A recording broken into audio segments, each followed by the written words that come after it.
За некого полесна, за некого потешка, но предизвикувачка за секого. И Македонија ја испрати 2025 година.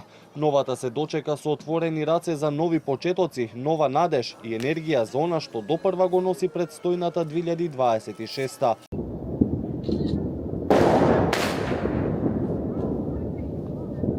Точно на полноќ одекна огномети кои го означија времето за прегратките и посакувањето на се најдобро во новата година. Некој во домашна атмосфера, некој во кафулиња и ресторани, а добар дел од граѓаните, иако не во преголем број, излегоа на плоштадите ширум Македонија. Атмосферата беше далеко од масовна еуфорија, но многу блиска до новогодишниот дух, а на минусните температури, кои многумина ги разубедија да излезат, им паркосеше празничната топлина.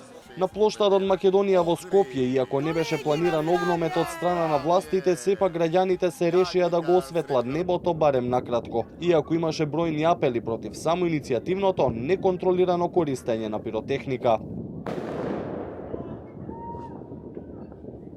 На плоштадот на кој беше новогодишно студено и поприлично пополнет настапуваа македонски изведувачи. Миле Кузмановски ја отвори вечерта, подоцна меѓу настапувачите, а звезди на вечерта беа Тамара Тодевска и Каролина Гочева.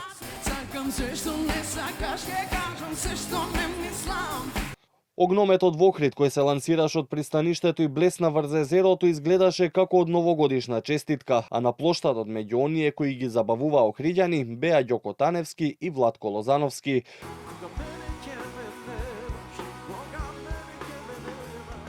Музичка атмосфера не недостасуваше ниту во градот на конзулите. Меѓу настапувачите таму, покрај етномелосот, забитолчани пееа и нокаут.